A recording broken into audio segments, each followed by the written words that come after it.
Hello and welcome to the Nonsense Chronicles. I am Doug Sashry, and as always, I'm joined by Rob Mendiola. Yeah, and here we are today on a Saturday recording, and it's funny. I thought we were over the pollen when all the trees burst and we were free to go. And when here I am driving here today, and in my yard, I've noticed now it's dandelions, and those little white things are blowing off everywhere, and I'm like, God. I'm already having to load up on Claritin, so that's another thing to worry about. But today we're going to talk about crawfish.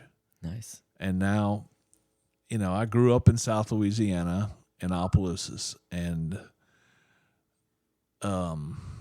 it is a ritual, and since childhood, crawfish balls with family and friends, and it would be beer, and just the kids having a blast, Music.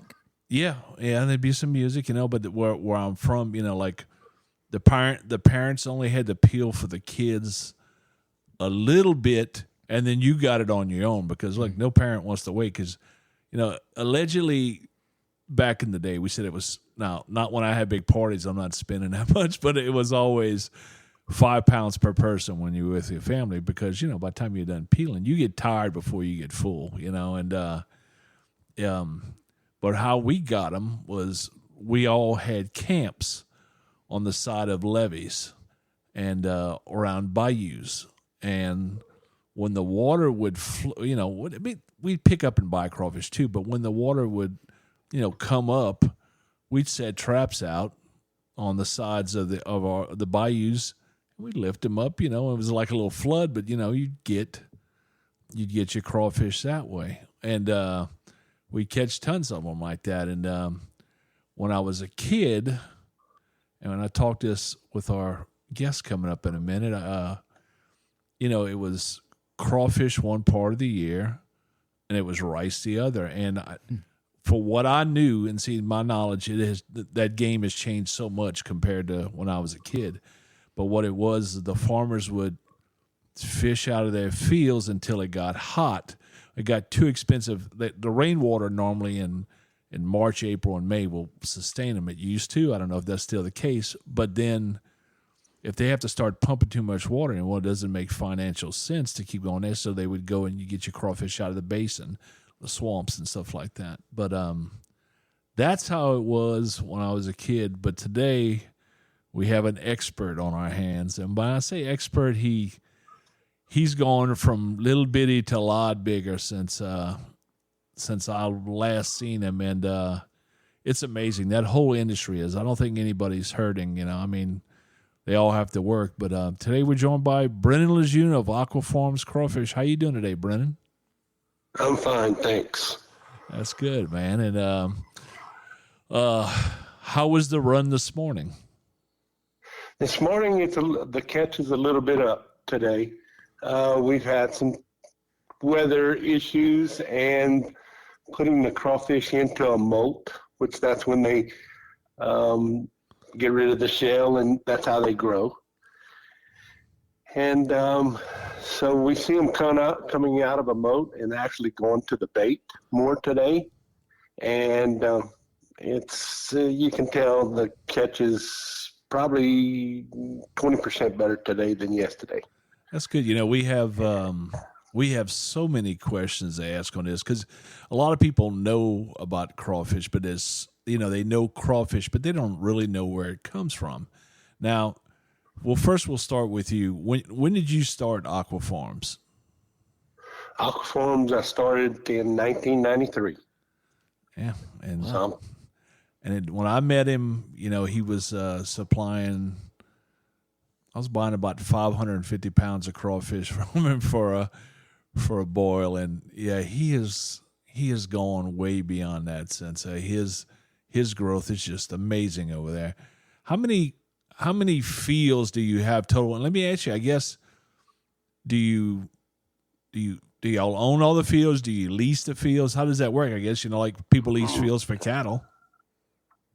Well, I don't actually own all the fields. I do have a few, I would say probably about 1,000 acres that I'm in partnership with. Wow. And other than that, I buy from other producers Okay. in my area here. And they are up and down. If anybody ever drives from Lake Charles to Lafayette in Louisiana, about a what is it 10 to maybe 10 to 20 mile stretch on either side of that highway, you can find crawfish field after crawfish field, and every time I go back, it seems like they're putting a new one up. Somebody else is converting their field to that. Is that all part of the basin? Batch Fillet Basin? It's, I mean, not really. It's outside. That's on the other side of Lafayette. Okay. But where, it's all, you're getting all the rain and all the same weather you would get on the basin there. So tell us how it's, I explained how it was when I was a kid through my amateur knowledge. Tell me the real deal these days, Brennan. How do you go from getting these fields ready to do crawfish? Okay. Right now, at this time of the year, the rice is starting to shade over, is what it's called. It's when it gets tall enough that the water's covered and you don't have the predators that are going into there to eat what we're calling a stocking crawfish, which is what we're doing is putting brood into the rice fields now. And then they'll harvest the rice in July, August, early September.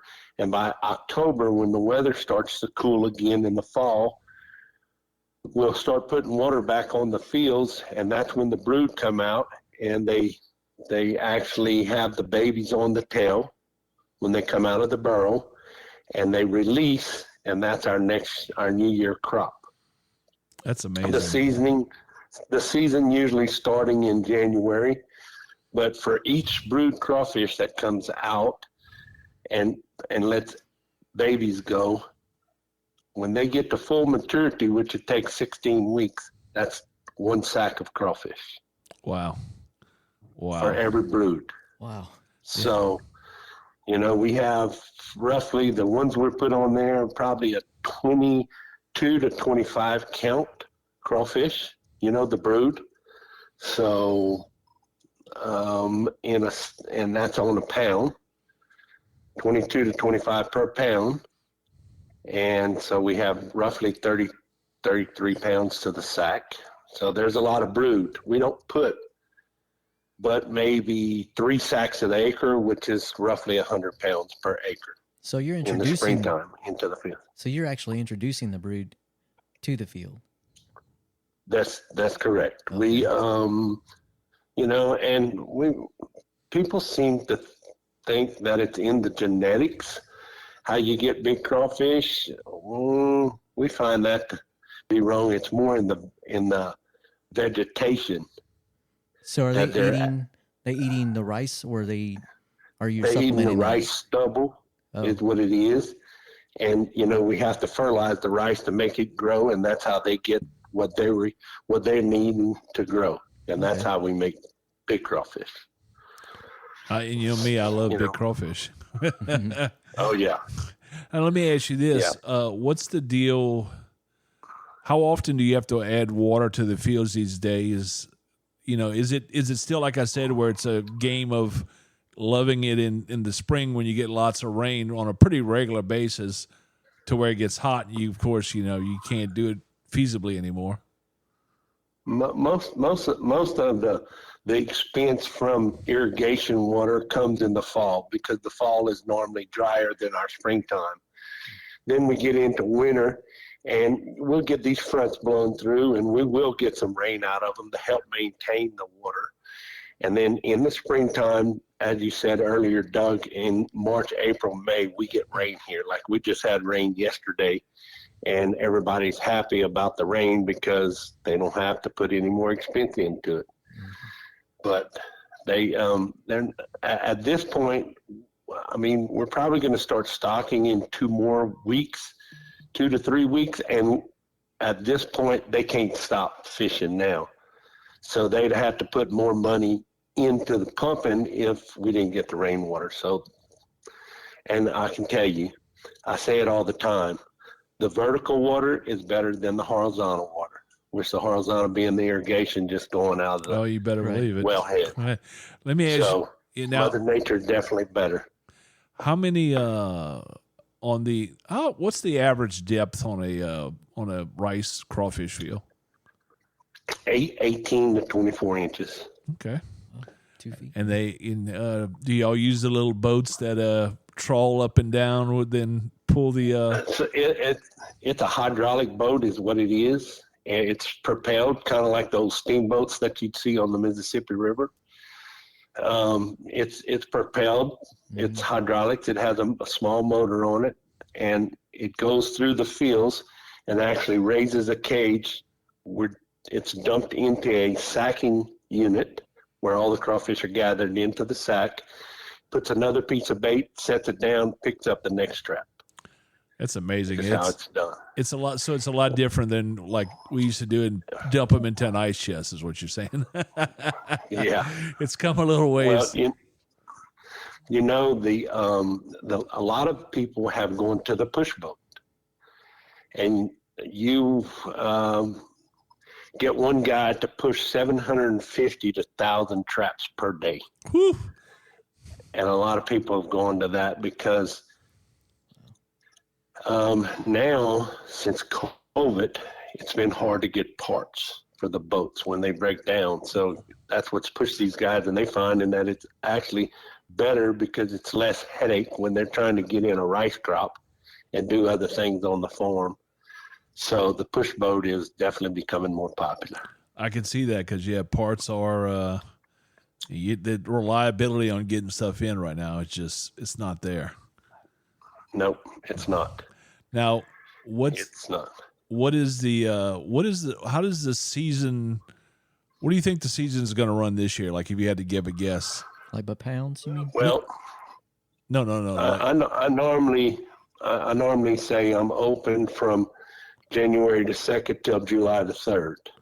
And I'll take crawfish up till July the 3rd, but it usually doesn't get to there. It's more Father's Day and done.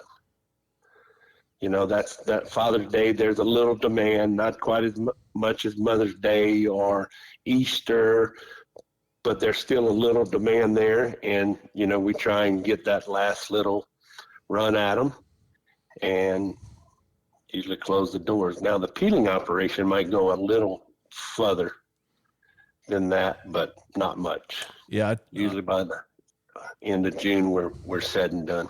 That's why, I tell people that will buy, people buying and, they said they were going to eat boiled crawfish at like the end of summer. I'm like, no, you're eating crawfish that were frozen and then they reconstituted. That's what you're eating, Exactly. Yeah. So that's a different story. Exactly. Now, are they? Oh, it is. And Doug, I tell you, I've never gotten into that part of the game. I swore up and down I would never put Aquaform's name on that product because it is not a very good product. It's clearly a lesser product, it always is. Yes. Now, what about are they still pulling crawfish out of the basin? They having a pretty good run on crawfish in the basin this year. It started a little bit earlier, and the basin in what it used to be, like back when we were kids. Yeah. That's where the majority of the crawfish were coming from. We'd call them deep water crawfish.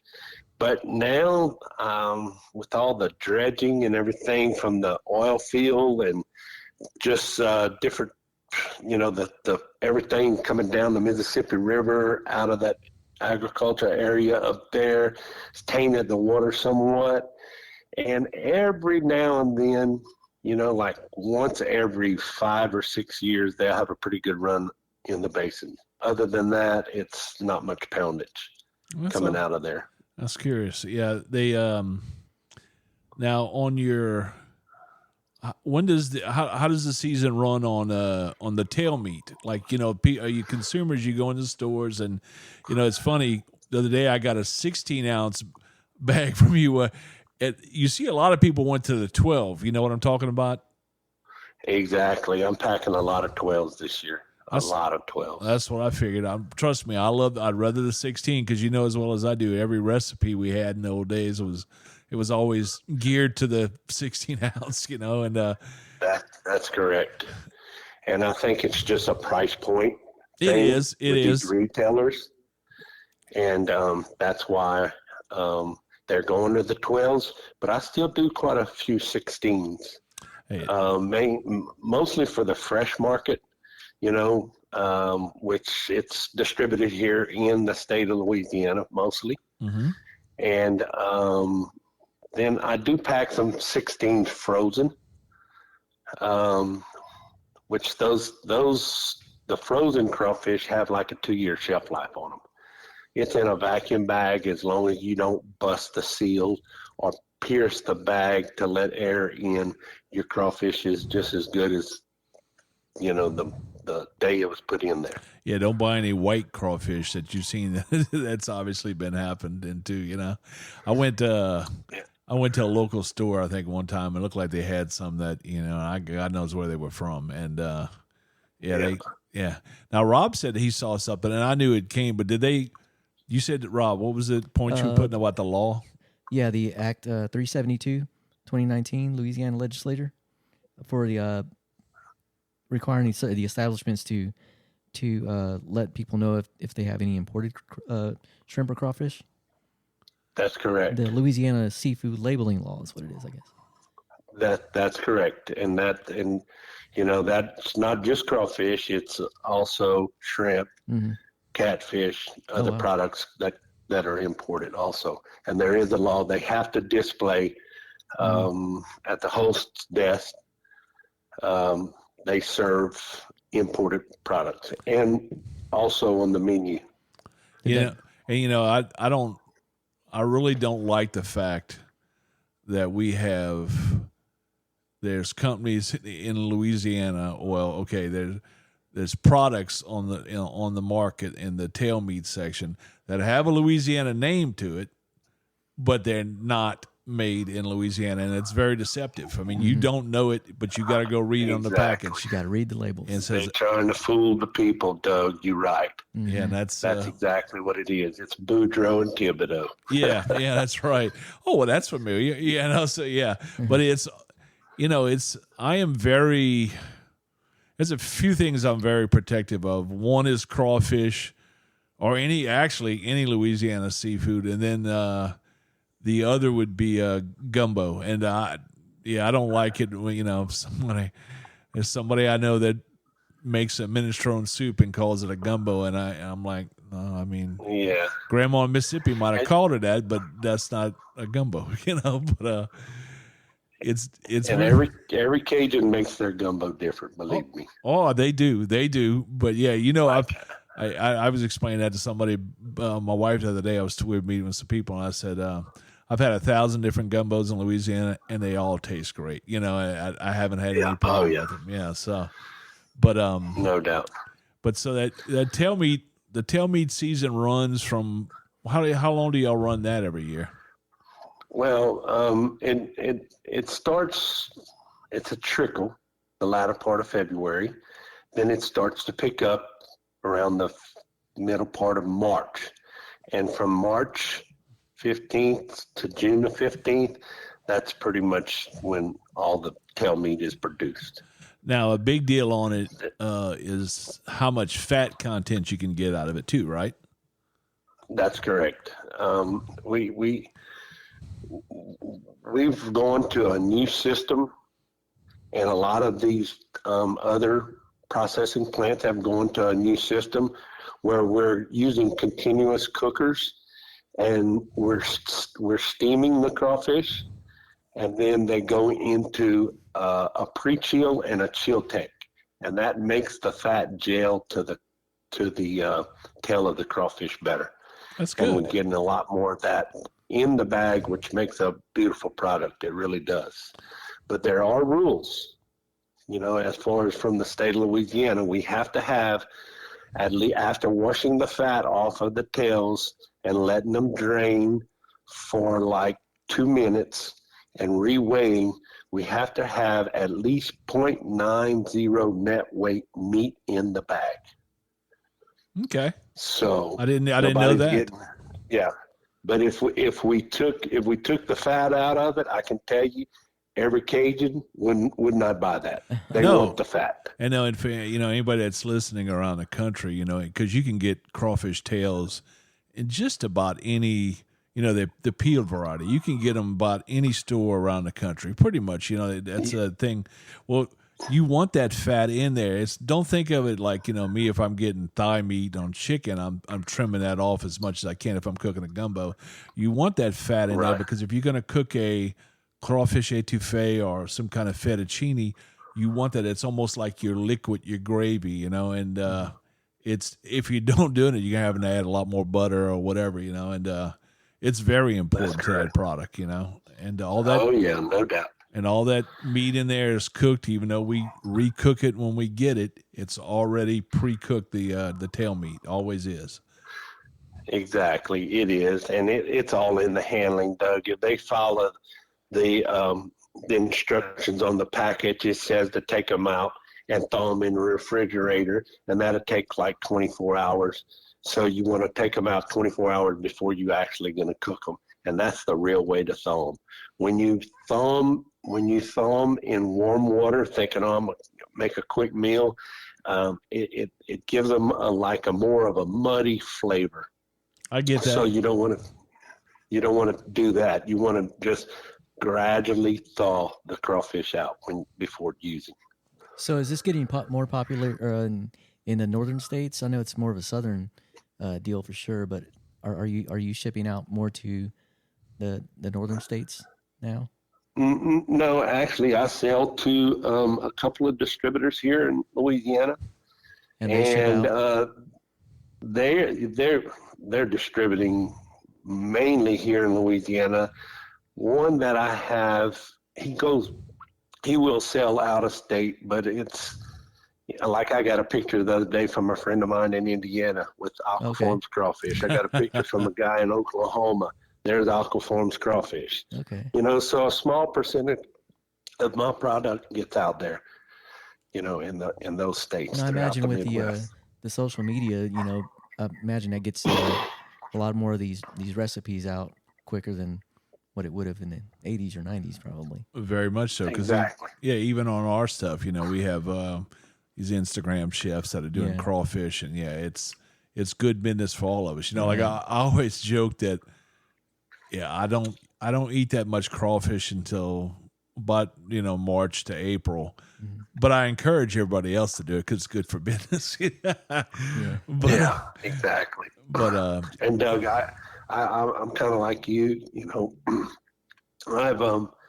I eat it. I probably save 10 pounds for me in the off season.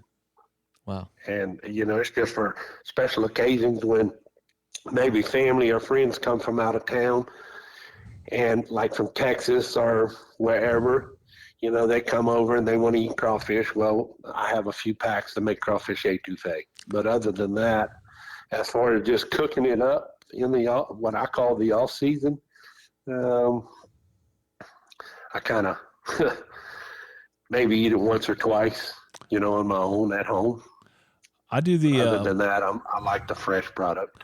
Oh, and I love that too. Because we've when we were growing up, if whatever was extra, you would peel and you'd bag, and then you'd make an etouffee or whatever. But we do. The thing is, I guess with me is I have a friends or bands that are coming through, and they always either want a gumbo, an etouffee, or a couple other things I cook. It's pretty it's pretty regular, but they don't they don't get it where they're from. But I'll tell them that crawfish etouffee is one of the easiest things you could cook. It is so easy. Oh yeah. Seasoning, cornstarch, a little onion, and I use broth instead of water, and there you go. You're ready to go. Serve it over rice, and boom. But now you're stealing my recipe because I use broth also. Yeah, that's the little secret thing you learn as you cook more and more as you get older. You have to use broth instead, and and it gives a good flavor. It really does. It does. It adds a little bit better, man. And Do you have a like a what type of facility do you have other than fields? Like, do you have your own packing facility? Any I do. people science people that look at like maybe the feed, fertilizer, and pH balance of water, all the stuff? Do you have people that do all that? As far as in the fields you're talking about, or here in the well, processing facility? Yeah, just in your processing facility. What is that like? In the processing facility, yeah, they have the Department of Health and Hospitals comes around, and FDA also regulates me. They test all the waters that I'm using here. They even look at the discharge, and just yeah. I have to be on top of my game there. Yeah, so you don't have any in-house. It's all kind of oversight committees kind of coming in doing their thing, right? No, I have people, like foremen, you would call them, or managers that are watching throughout the plant. Okay, exactly. Cool. Yeah, it's like that anywhere in the food, because the food industry they're very much a stickler on everything, and what he's talking about, they have to check that, because it's it's a little different subject, but I was talking to somebody yesterday about buying blackberries and growing them at my own house, because I saw one of my friend's uncles picking them on the side of the road, and I was like, man, you don't know. I mean, it was fine if it was in the woods as a kid. We always did that, but I mean, you don't know what they're spraying on the side of the road these days, so they don't have to cut. Right. That's it. You got to check everything. And they spray a lot of toxic stuff. Oh yeah. They use a lot of chemicals on the rice and stuff like that. Doug, I don't trust the side of the road. As a kid, yes, but these days, no. No, in the 70s, we were riding our bicycles behind the truck for the mosquito fog, and right. That's it. The ones of us that survived, well, we know better now, Yeah. But exactly. Does Aqua Farms do offer tours for tourists? Does it what? Offer like plant tours or field farm tours? I have people that come by from time to time. I have to, I take them through the plant and show them. And I mean, you just got to put on a hairnet. Yeah. Yeah. And if you have regular shoes on, there's a lot of moisture in there, and it's on the floors. You might get a little wet, but yeah, I mean, I don't have a problem with taking people through my place. Yeah, it's a little bit different, if you go into a seafood. I mean, any food facility, you have to take certain precautions. But yeah, with a seafood or a meat, it's so much different, because it's like getting ready to get packed and all that, and go. Yeah, again, I guess dry products do too, but I don't know. Yeah, contamination. You don't want contamination. Yeah, you have to be really careful. I got you. Yeah, I mean, I have guidelines that I have to follow with FDA. I have to document everything. We take temperature when they come out of the cooker to make sure they're cooked enough. We go through the chill tank. We have to get it below 60 degrees, or actually for FDA purposes, we only have to get it below 70 degrees internal temperature in the crawfish. Okay, before, and that actually buys us like 4 more hours in the peeling room, which it never takes 4 hours for these crawfish to go through the peeling. That's smart. Yeah, that is really smart. Yeah. And so they go from live to the end product in the bag and in the slush water to take it down to 36 degrees, probably about 2.5 hours. Bam. And y'all store the whole process. All the live crawfish you get from the fields, you store in cool storage?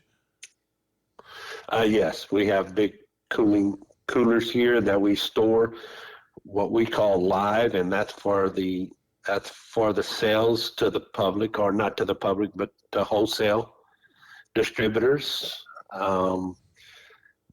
We call that field run crawfish or graded crawfish, and all the smaller end, that's what goes through the processing facility to get the meat to put in the 1 pound or the 12-ounce bags. It's a smart move. Yeah. Well, Brendan, I think you have answered all our questions today, and I think it'll give a little knowledge and a little education, like people that buy crawfish, and it's a game that's changed quite a bit over the years. Oh, yes, it has. There's no doubt. It has, very much so. Doug, I went from having probably 50, 55 employees to having 188 employees now. Yeah, that's amazing. I had how I came involved with Brendan was we had a friend that was getting me crawfish for my boil area. I was getting them from him, but he was getting them from Brennan. And this friend of mine, this mutual friend, passed away, and I got a call out of the blue from Brennan saying, "Doug, don't worry about it. We got you covered from here on out." And that was really nice, and became our friendship started right then and there. And just good back home people, And I encourage everybody out there, if you're going to buy crawfish and you see that Aqua Farms crawfish bag, there you go, get it. But always, yeah, you're welcome. And I would tell anybody, always check and see where your crawfish are from. That's a big deal. You come out of Louisiana, you're getting a better, cleaner product. And correct. You just have to look at the back of the bag, and it shows the country of origin. And our stuff says, we have labels on there that says product of USA, and we just went to a new bag for our fresh market this year that has the red, white, and blue flag on it. Very cool. To show that it is processed here in the USA. So, you got to watch out for the deceptive marketing that some people put out there. Definitely. Doug, I'm gonna tell you a little quick story. I've been in this for 34 years now. They're not gonna fool me. I don't even need to see a bag to tell you if it's Chinese meat or if it's American meat. And how that is the little loin on the tail of the crawfish. Yeah. At the top, you can pull it off, and then you pull the black vein out. Well, that little loin, the Chinese don't put that. They put just the tail. Wow. They don't put that little loin back. Now we have they have a way of getting the vein, the black vein out of the tail here at my place, but they don't. They put the weight of the loin into the colander also. Yeah. And trust me, you would much rather not have that in there. Yeah. So, that's definitely It's like I said, it's a worldwide product, but I think it started in Louisiana, and it is the best you can possibly get. I don't think anybody's going to outdo Louisiana crawfish. Well, Brendan, my man, thank you so much for joining us today. All right, Doug. Thanks for your time. That sounds great. Nice meeting you, Rob. Nice meeting you. Y'all have a good day. You too, sir. Thank you very much for joining us. Okay, buddy.